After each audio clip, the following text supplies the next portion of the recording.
There's no shortage of conspiracy theories regarding the illicit activities of those in some of the highest positions of power. These theories range from secret cults dedicated to human sacrifice, all the way to the insertion of lizards as world leaders. While we may never be able to determine the veracity of reptilian conspiracy theory, what is true is that time and time again we see people who are in a position of power have dark deeds come to light.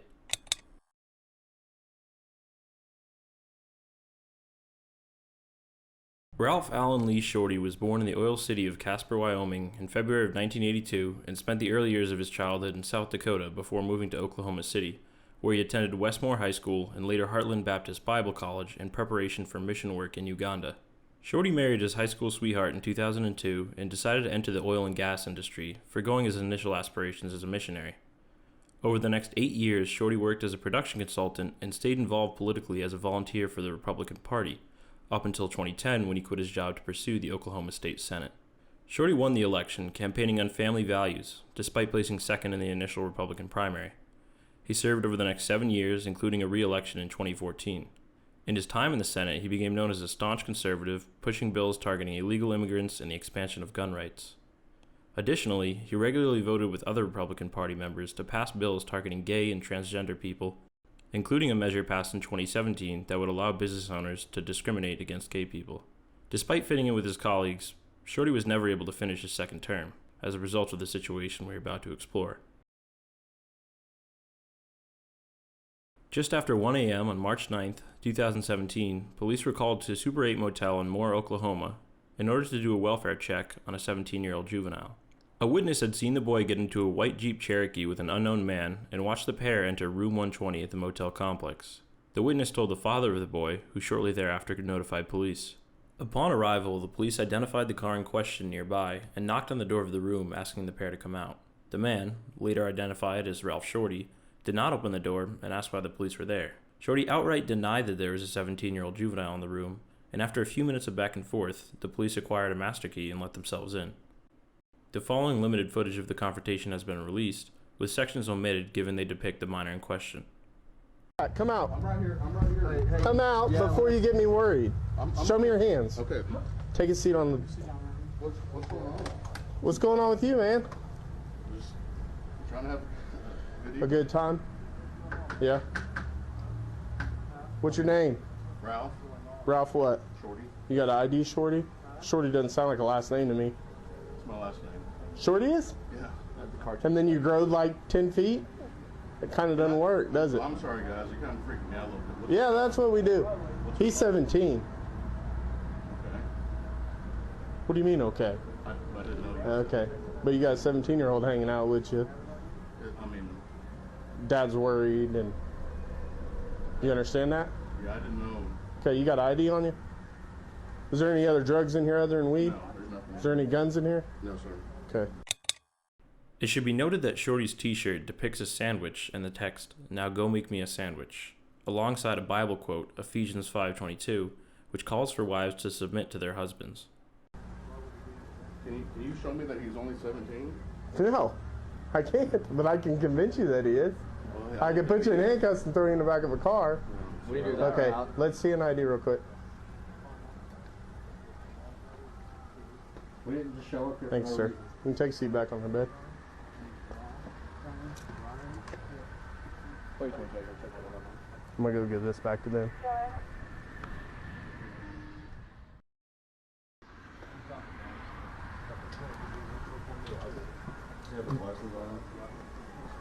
Oh, I don't know. I'm telling you, he's 17. Like, I wouldn't lie to you. Like, what sense does it make me lie to you? But listen, whatever you're doing, it's a bad fucking idea. Does that make sense to you? Like, getting high with a young kid, whatever, is a bad idea. No matter how, if they're 17 or 20, like, it's a bad idea. You understand what I'm saying? Like, if you want to have fun by yourself, if you got things you got to figure out, you need to figure that out, and you can live your life however you want to live it. But when you start doing it with kids and stuff, then it starts to become a serious problem. Because listen to me, like, if he was a couple years younger, you'd be going to prison. You understand what I'm saying? With no strings attached. We'd be blowing this door up and we'd be taking you in our car. You understand what I'm saying? So you need to be careful about what you're doing out there. Just like he really needs to second guess his life choices.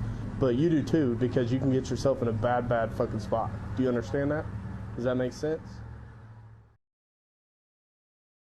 At the scene, the officers found an open box of condoms, a laptop, and a bottle of hydrocodone in Shorty's backpack, but he was not arrested following the incident, given the age of consent in Oklahoma is 16. In the time following, police interviewed the juvenile, who admitted he had known Shorty for approximately a year prior, and that they had met through a Craigslist personal encounter ad that read something like the following, later obtained by the FBI. The poster of the Craigslist ad is seeking men, the younger the better, for a bromance, with legal in parentheses. Police ascertained from the victim that Shorty went by the alias Jamie Tilley, and that he had known the victim was underage from the moment they started communicating on the messaging app Kik. Police were able to retrieve the conversations from the victim's iPad and read the following exchange from that very night.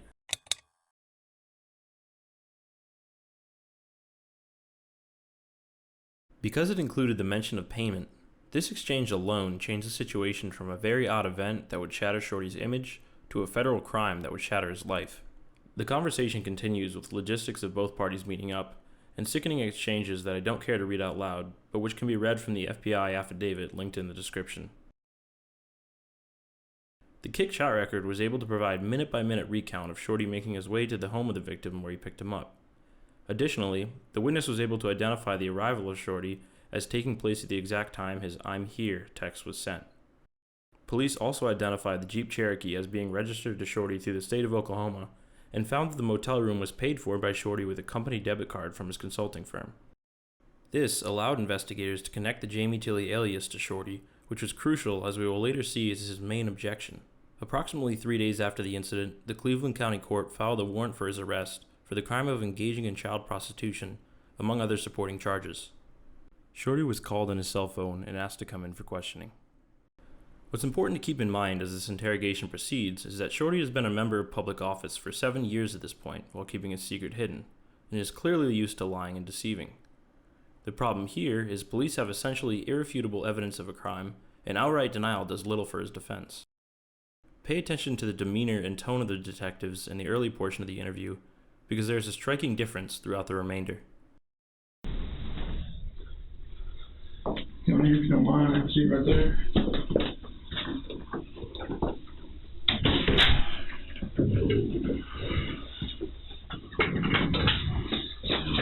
So other than this, are you doing all right today? Yeah, all right.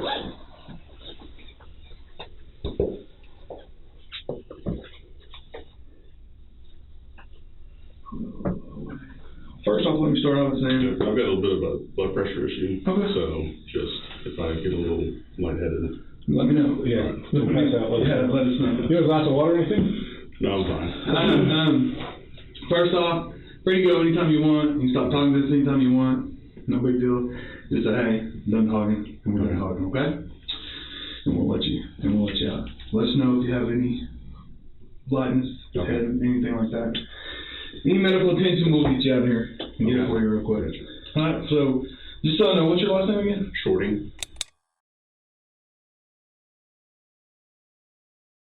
Alright. Well, like I said, you're on the phone. I guess, had some officers contact you at Super 8 on March the 9th, I think it was, real early in the morning. Yeah, Wednesday night, I think. And so that's what we're here to talk about. Why don't you tell me what transpired there? Well, we were inside talking, and we heard a bang on the door. I honestly didn't know who it was. Couldn't see through the keyhole or the peephole. And so, the young man I was with, I know has, I've known him for, we've been talking. He's come to the coffee shop that I operate a couple times. I've even had him over to my house, play video games before. Had no idea. Told me when I first met him that he was 20. And so when they first got there, I didn't know what the issue was. Didn't know if it was, somebody trying to get in or what. Mm-hmm. So, I asked them, they said it was a wellness check or something like that, and I said, hey, I'm fine. And they were persistent, and then I could finally see a badge on one of them. And then They said that there was a minor inside the room. Obviously, I had no idea when I first met this young man. He told me he was 20 years old. Like I said, we've been talking on the phone for a while. He, in fact, for a few months, he even told me that he went to California to try to get in the music industry or something. So that was when I opened the door. It just didn't make any sense to me why, there'd be Police there. Actually, what I asked him was, I said, "Are you minor?" And he said, "No, let me go talk to them." I said, "Okay." And he went out there, and that's, I don't know what they talked about, but I asked him to check his ID. So again, I've never even thought to ask him for his ID. There was no reason to. So anyway, I guess after that, one of the men, Sergeant something, I can't remember his last name, he's bald. He lectured me quite a deal. At that point, I was, again, blood pressure. I had to sit down, couldn't even really, I don't even honestly remember what I said to him, a little bit, I think. And I just needed to not have a stroke. So I was caught off guard by that. I think they asked me at some point if they could search the room. I had my computer bag with me, and one of the men searched my computer bag as well as the room. As far as I know, there was nothing found. That was that. In Shorty's opening 2-minute and 43-second monologue, he's done a couple things. First, he goes out of his way to mention that the kid told him that he was 20 twice. 2, says that he doesn't even remember what he had told police. And 3, brought up his blood pressure condition. Shorty has also completely brushed over the fact that police had to let themselves in, but given the scenario, the police will ignore that and push forward. Okay, so they said pardon me. They said they smelled weed in the room. Were y'all smoking weed or anything I was like not that? smoking weed. Was there any in there? No. Okay. And again, I asked them to search. They wanted to search my bag. So I don't remember. I think he needed a place to stay for the night. Mm-hmm. He had a bag with him. I don't know if they searched that. Okay. I did not. So did you stay there all night after the cops left? Or? No, I left a little while later. About what time? I have no idea. Okay. But you didn't stay until in the morning? I wanted to make sure that I was okay to leave. Okay. And that was off. So you say how long you known the guy? It's been definitely over a year. Okay. What do you know him by? What's his name? Hagen? Hagen, do you know his last name? No, honestly, I don't remember. He's been over to my coffee shop a couple times. The detective didn't say anything to prompt this coming response, just simply expressed passive disapproval since he knows Shorty is not being open and honest. Shorty, sensing this, will now launch into a monologue aimed to discredit the victim and aid his case. I know that he had been arrested for drug dealing in the past. Mm-hmm. I know that he had dropped out of high school. He was trying to get a GED. I was trying to help him through that. In fact, when we first met, I was trying to help him study and things like that for the GED. And then when I lost contact with him for 4 or 5 months, when he went to California or wherever, I just assumed that he had, I didn't know that's where he went. Well, how did y'all meet? At the coffee shop. I'm pretty sure of that. What coffee shop were you talking about? That's I own a coffee shop. It's called Holy Grounds Coffee. Okay. And 8613 Southwestern. Okay. And I'm pretty sure that's how we met. I honestly don't remember. It's the only place I probably would have met the guy. So anyway, he's been over a couple times there.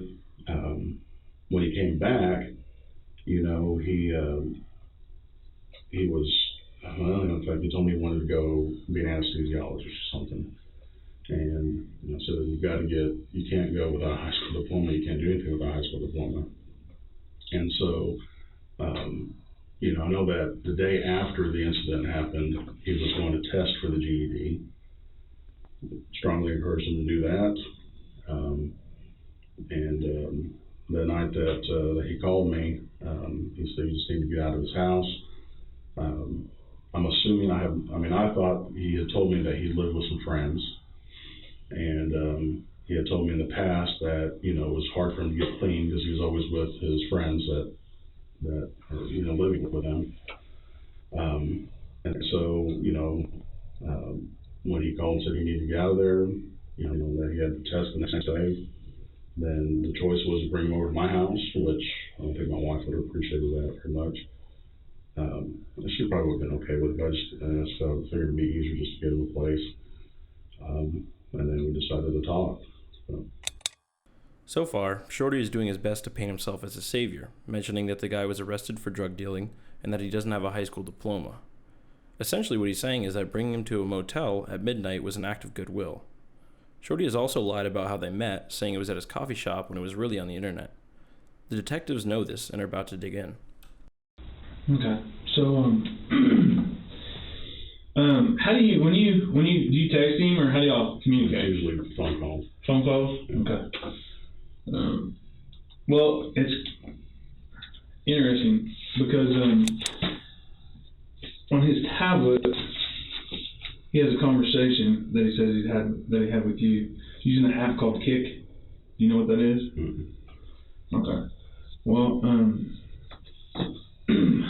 there's a pretty lengthy conversation on his tablet that he says is with the guy that is you, that he that is online, or the Kick ID is Jamie Tilley.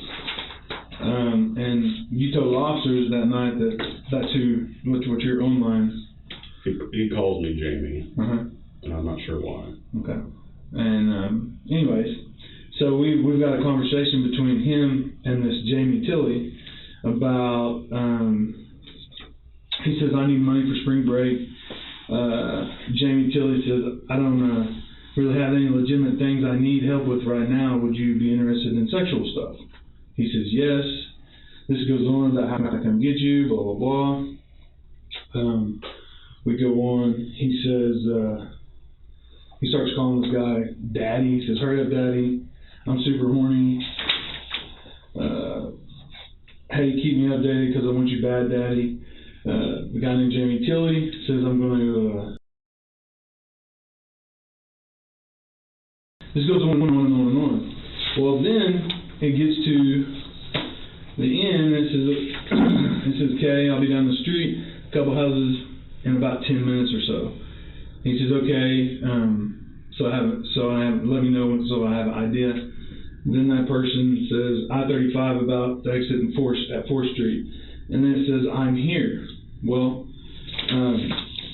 we've got a witness, pardon me, we've got a witness that sees him get in a white Grand Cherokee, and they follow that white Grand Cherokee to the hotel, first to 4th and Eastern at the gas station, and then to the Circle K.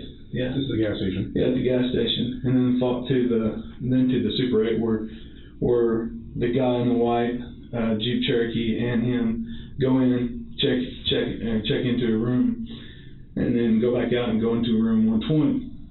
All right, and they sit there until the police show up, where she then calls his dad, and he intern calls the police, and the police show up there to 120, knock on the door, and then you come out. So again, I ask, you told officers that you had online identity Jamie. This guy, Hagen, saying that he was talking to you. We got a witness picking him up at the same time that this message was sent saying I'm here. So I kind of got to say that Jamie Tilley's you. Translation. We know it was you. We have you dead to rights. We have insurmountable evidence. Why don't we just speed this process up and you admit it? Let's see how Shortey chooses to react to that one. It's not me. It's not you. Okay. We communicated by phones. There was no sexual intentions that night. Okay. So how did you meet? The detective asked the same question twice, hoping to elicit a different response from Shortey, which then can be later used against him. I want to say it was our coffee shop. Okay. So, like, he just walks in, you guys strike up a conversation, become friends? Yeah, it's happened many times. Invite over to your house. Has your wife met him? I think so. Okay. Now, you said he's come to your house several times to play video games? I think just once. Come to your house once to play video games, and then you guys met at the coffee shop a couple of times? Mm-hmm. Okay. What if I said that he told you you guys met through a Craigslist ad the very first time, when he posted in Casual Encounters? No. Okay. This exchange alone gives a great insight to just how deep in denial Shortey is about his situation. He's used to lying and has been for years. Much more significant, though, is that when confronted with definitive proof of the situation, he resorts to the single-word answer, no. A great litmus test to check if behavior is normal is to just imagine how an innocent person who had done nothing wrong might respond to that accusation. It might be a single word, but instead of no, it would be what?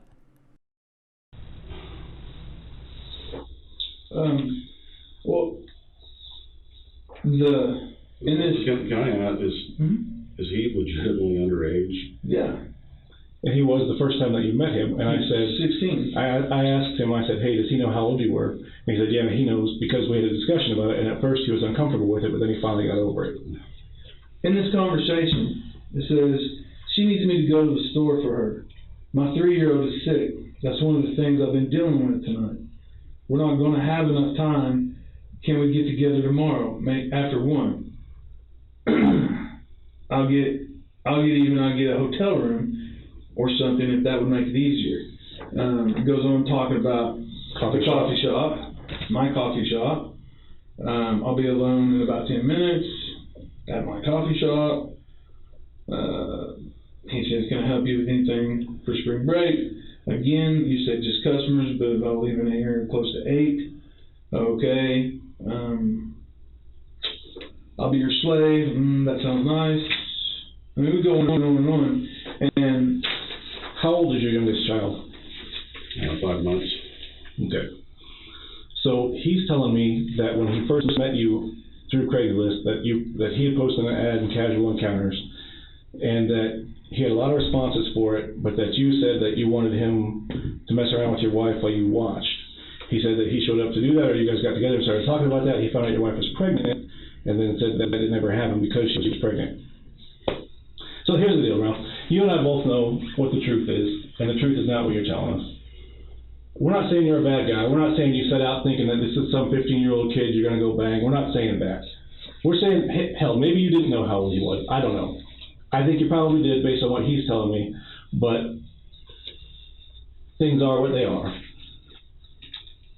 Tell us the truth. Get it out there. Let's get this over with, get this behind us so we can all move on. Typically, a confrontation is saved for the later stages of the interview. Here, however, the extreme amount of evidence and the fact that Shortey is outright denying everything forces the detectives to go straight in. They pose the alternative question to downplay the scenario and restate the previous truths in a direct manner. Let's see if Shortey bites this time. Telling you that. No, you're not. You're telling us part of what happened, but you're not telling us what's going on. you told the officers there that you had an online identity of Jamie. He's talking about, you talk about in these texts when this Kick account, about your kids and your kid being sick and your coffee shop and that you got customers left and that you close at 8. I mean, it's clearly you. It's clearly And we've got a witness that put you there. When you say, I absolutely picked him up. when you say I'm here, the witness is waiting down the street because she thought it was jacked up. She thought it was jacked up that he wouldn't tell her where he was going or anything like that. So she sits down the street and waits. And then she sees him going to the Super 8 hotel with you, and then she gets scared and wondering what the heck's going on, so she calls the police, or calls his dad, and who in turn calls us. So here's the deal. We're trying to give you an opportunity, all right, to help yourself out here, all right? It's worth noting the detective's use of you-facing language, which is a common persuasion technique. Frame the situation as, we are giving you an opportunity to sort this out. We want to help you. We have we have his device, these are just photos of it. We actually have downloaded the entire device now. So we have everything that y'all said that night, everything. The thing about it is that tablet, once you sent the message saying I'm here, that tablet was never on never on the internet again. So the kid conversation couldn't delete. So we have the entire conversation. But You go with it. yeah, you can look at it. We have the entire conversation because it never hit the network again. This is a bad deal. This is prostitution with a minor, prostitution within 1,000 foot of a church, which are both felonies, and then transporting for the purposes of prostitution, which is a misdemeanor. I'm telling you, that's not me. It clearly is you. Ralph, that's a lie. You're lying to us right now. That's clearly you. No one else. With $6 coffee shop, I'm here and you're there. That's clearly you. I don't know who else he could have been talking to. This is the first and only time in the interrogation that the left detective loses his composure and shifts from his typical posture. Shortey may think the detectives are lying about evidence, but they know that they are not. Given this, the nature of Shortey's denial is so frustrating, it causes even a trained professional to break character. It's hard to blame him. I agree with you. Nobody has a coffee shop and has a kid, sick kid, and all this stuff. And showed up. It's you. And here's the deal. He says it's you that he's talking to. You show up with condoms. He shows up with lotion. I mean, that's not true at all. Yeah, there was condoms in your bag. The cop saw them. That's just absolutely not true. I did not show up there for any sexual thing. Well, then there's also weed that was in a green plastic container, marijuana that was in a green plastic container with labels from Colorado, that was in the room. Did you ever touch that bottle? No. So there's no way your fingerprints will be on it? No. Okay, because we have the bottle. I don't know what to tell you. He says, matter of fact, he says when the police knocked on the door that y'all were both smoking marijuana. He said that he brought a gram when you brought a gram, and you guys rolled a huge blunt, and that you guys were planning on messing around, it just hadn't got there yet.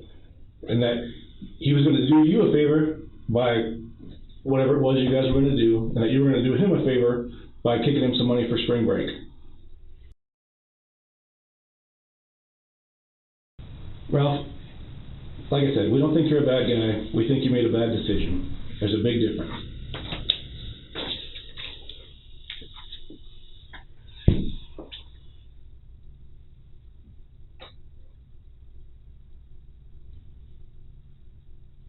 I just don't know why he would do that. I honestly don't know. Because it's true. It's not true. I mean, he's 17. He's lied about that too. Okay, well, for all practical purposes, let's say he did lie about that, all right? Jamie Tilley is you, and I can prove it. So, at minimum, you met with a guy at a hotel to pay him for sex. At a minimum. Within At a minimum. of the church. Yeah, within the 1,000 feet of the church, which is a felony in itself. So, at minimum, that's what it is. All right? At minimum. So, I'm giving you an opportunity here, and he told me I shouldn't, but I am. I'm giving you an opportunity to do it, to take responsibility for it and make it a little bit easier on yourself. At this point, we can see a multitude of tactics coming together, albeit with minimal effect. 1. You-facing language as discussed. 2. Futility technique. There's nothing you can do to change your situation, and the best way to get through this is to confess. 3. Good cop, bad cop. I want to give you a chance. My partner here doesn't think I should. Detectives are using everything at their disposal to counter Shortey's outright denial. If you don't want to take it, that's fine. Okay? I can tell you what I'm going to do tomorrow. All right? First thing tomorrow morning, I'm taking this case to the Cleveland County District Attorney's Office. Okay? I'm going to suggest that they file charges for solicitation of a minor, possession or prostitution within 1,000 feet of a church, and transporting for the purposes of prostitution. Okay? And then they're going to decide whether or not they're going to file charges or not. Obviously, I've given you the opportunity. I'm giving you an opportunity to help yourself out, to tell us what happened. Everything that I'm telling you, I can prove beyond a shadow of a doubt. So, I know that's why we're sitting here so strongly telling you you're lying, because we can prove the Jamie Tilley ID, we can prove that identity is you. I mean, amazing things that we can do with electronics and stuff like that, that we can recover and stuff like that, with warrants and everything. So I'm telling you right now, with beyond a shadow of a doubt, that's you. And if you want to move forward from this with keep saying that's not you, then that's fine. But I don't want to be here not giving you an opportunity to set it straight and tell the truth. It doesn't sound like anything I say is going to help. I don't think anything I say is going to help. One of the first sentences that is not a lie to come out of Shorty's mouth is also the smartest thing that he said for this entire interrogation. Okay. I mean, the truth helps. And just so you know that you guys also exchanged dick pics at one point. And when hopefully you didn't take a picture of your dick with your phone, because that's going to tag it whenever you send it to somebody.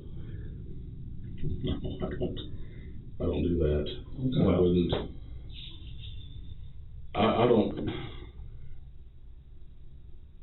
I don't understand why he would do this. And he said he knows you because, like you're saying, coffee shop, all that. Said you guys smoked weed on the second floor of the coffee shop in the past. I just don't understand why he would do that.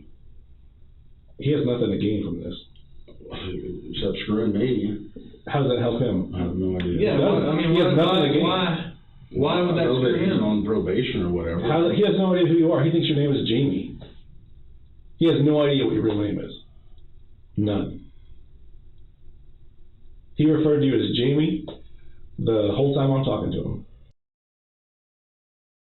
So it's not like he's going to get anything from any of this. It's not like he gains anything from this. Have you got your phone with you right now? No. Where is it at? Honestly, I lost it. Lost your phone.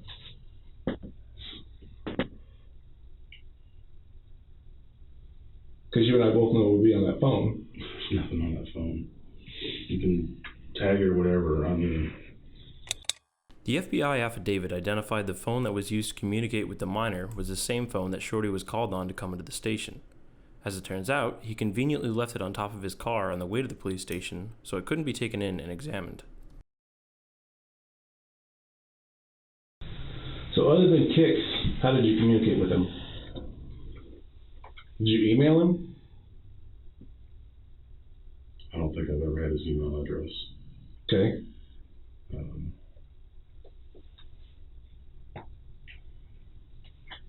But mostly it was in person, I'll be honest. Okay. Anytime that we got together, it was, like I said, he came to the house once. We've only, met in person maybe 2 or 3 times.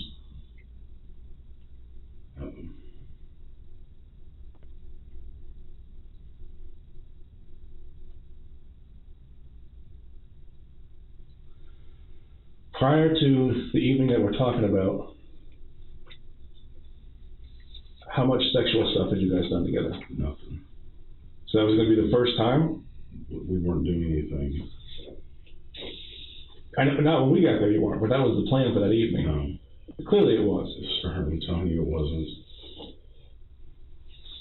I don't have any legitimate work for you. Are you interested in sexual stuff? Would you be interested in any sexual stuff? He says yes.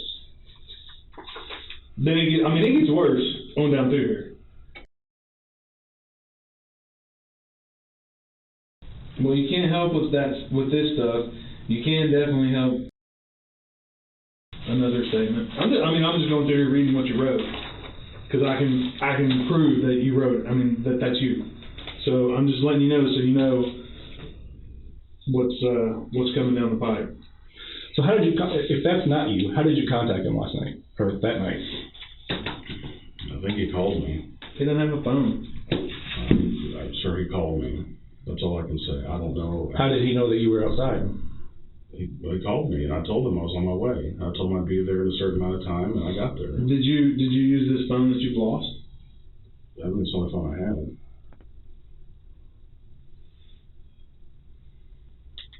Okay. What was that number?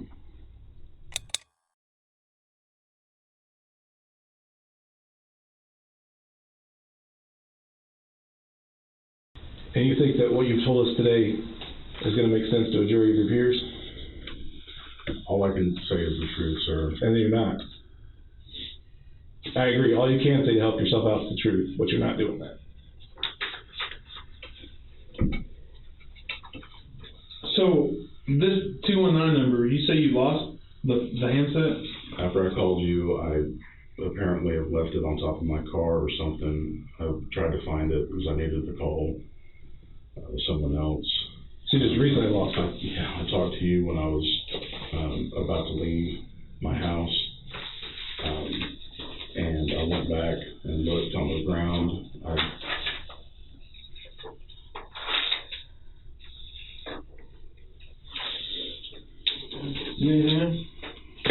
Nope. That is it. We gave it a shot. Yep. Do you have any questions?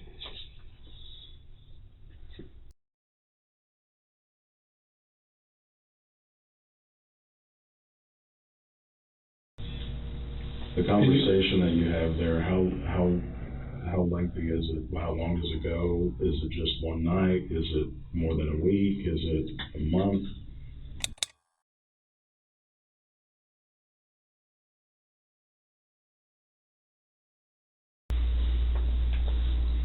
And so you don't know how long this conversation's been going on or anything right now? Correct. Yeah. As it turns out, the ensuing FBI investigation found out that Shortey had created the email alias that he was using in 2012 and had posted several even more lewd Craigslist solicitations over the years. His curiosity about how far back the chat records go likely indicates that there is a hell of a lot more to be found.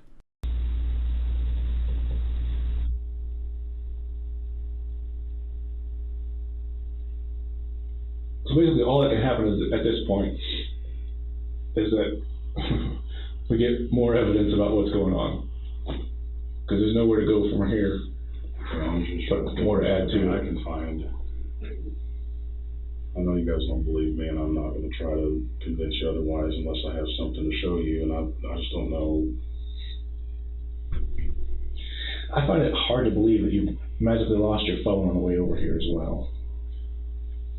It's not the first time, sir. Well, and just look at it. Okay, take all this crap in this conversation that we've had out of it. All right. So just put yourself in my shoes. Okay. So you got a guy who gets caught in a room with a minor, or in a hotel room with a minor, and he comes in and talks to us, knowing that he's had a conversation with this minor on an electronic device. All right. Probably his phone, because of the way he was at the store, he was at the guy's store, he was in his car. So more than likely it was on his phone.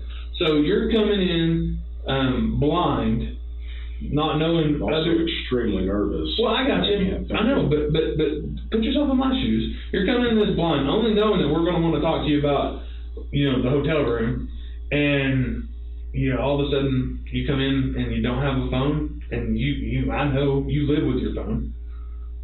You have to. So that's just strange to us, Is your phone on you right now? No, it's not. Is it in your car? No. Can I look at your car? Sure. Okay. When did you drive up here today? Sorry? When did you drive up here today? When? What vehicle did you drive up here? My car. What is your car? Oh, the white Jeep. Cherokee? What year is it? I don't know, 99, something like that.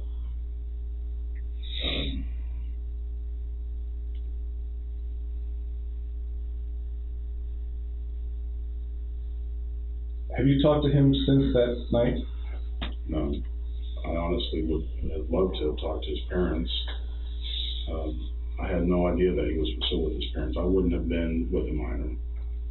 Well, you knew that he was kicked out of high school. Yeah, I knew that. Well, he told me he dropped out of high school. Okay, you knew that he dropped out of high school. Mm-hmm. And that he was trying to get his GED. Right. How old did you think he was? 20. When we met, he told me he was 20. Okay.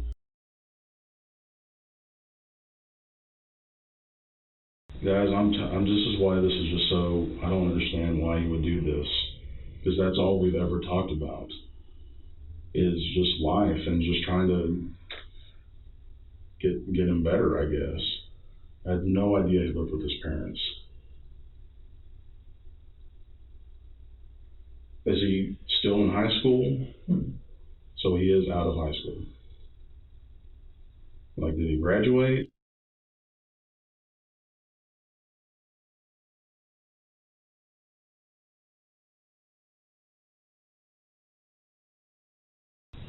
So why did you tell the officers there that you had an online identity by Jamie?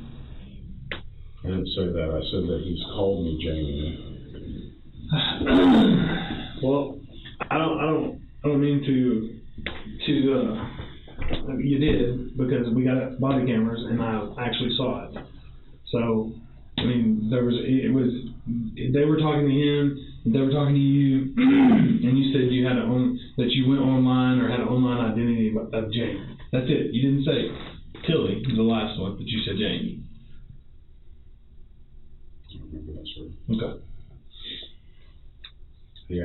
I remember him asking me what my name was.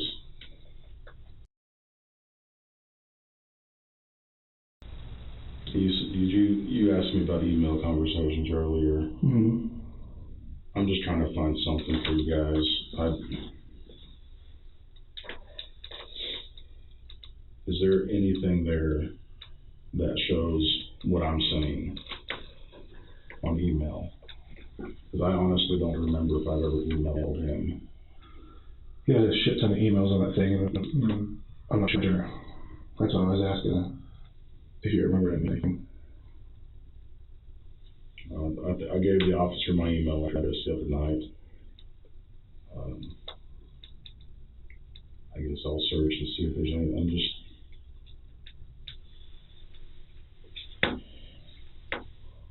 trying to think of anything.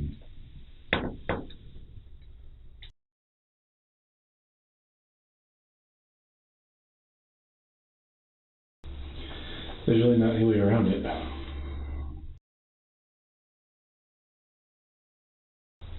How many times has he been on the second floor of the coffee shop? He never has been. So he wouldn't be able to describe what it looks like? I don't know.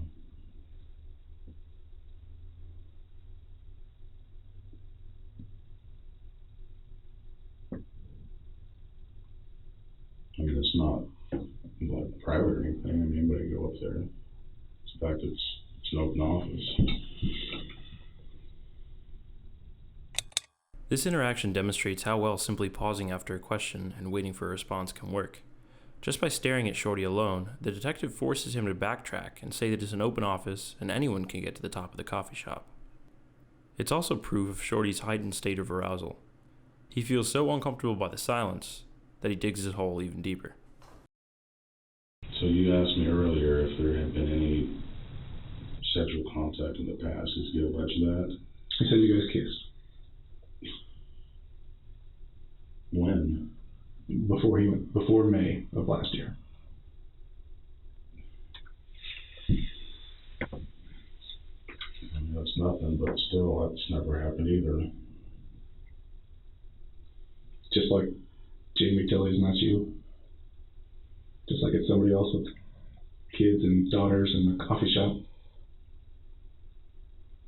Somebody else who's there. Man, you made a bad decision. That doesn't mean you're a bad person. Just means you made a bad decision. It's not the end of the world. And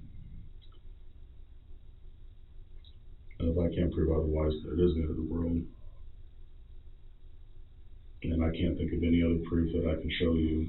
There's nothing, because there's no. I mean, there absolutely would be. What we have is the truth. If I had phone calls, or if I had. But you don't, because they don't exist. What we have is the truth. You know it. You know that. I never would have thought to have to record a phone call or anything with a guy. I mean, It was recorded. That's what we've got pictures of. The conversation was recorded. I mean, that is so clearly you. You and I both know that's you. Anyone we show that to is going to know that's you. Well, that's the problem. It's not a problem. It's the truth. What I'm saying, the problem is that for some reason, you think that if you stick your head in the sand and ignore it, it's going to go away. It's not. Your best bet is to tell us the truth, tell us what happened, and then move on from this. Make this a bump in the road, not the road. I mean, it's that simple, really.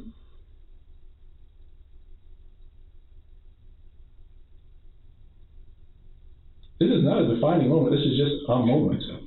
No, this is you've had other things happen in your life that were awful at the time, and then now they look back at them, they're still awful, but they didn't change who you were. It's a bump.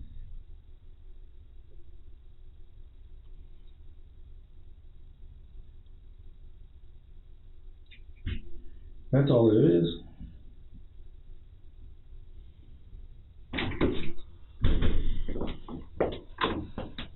It doesn't change the fact that you're a good person, that you care about your family. None of that changes.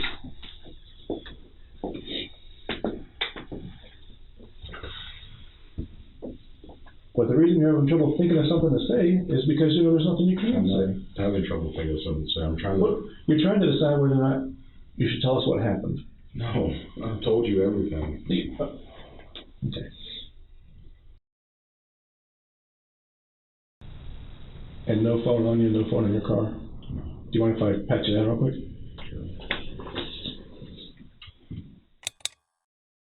Following the interrogation, Shortey was released with an order not to contact the victim after paying a $100,000 bond. He resigned from the Oklahoma Senate 5 days later and awaited trial. 6 months later, it was revealed that the FBI and United States Secret Service had joined the investigation, and in September, a federal grand jury indicted Shortey on 4 federal sex trafficking and child pornography charges, involving both the March incident and videos that Shortey is accused of distributing from his smartphone in 2012 and 2013. Subsequently, the Cleveland County District Attorney dropped the state charges to let the federal trial go ahead. Shortey initially pled not guilty with the trial date set for December 2017, but before the trial could proceed, Shortey reached a plea agreement to plead guilty to 1 child prostitution charge, and the prosecutor agreed to drop the others. He was jailed immediately on November 30th after his guilty plea and awaited sentencing with a minimum of 10 years to serve. In June 2018, prosecutors revealed in a sentencing memorandum that Shortey had had sex twice with the victim in the year before they were found together at the hotel. A year and a half after the original incident, Shortey was sentenced in Oklahoma City federal court. The mandatory minimum sentence in the case was 10 years and the prosecution recommended 25. He received 15 years in prison with an additional 10 years of supervised release and placed at the Federal Correctional Institution in Seagoville, Texas, as well as ordered to pay $125,000 in restitution to the victim. Shortey will be eligible for parole in 2032.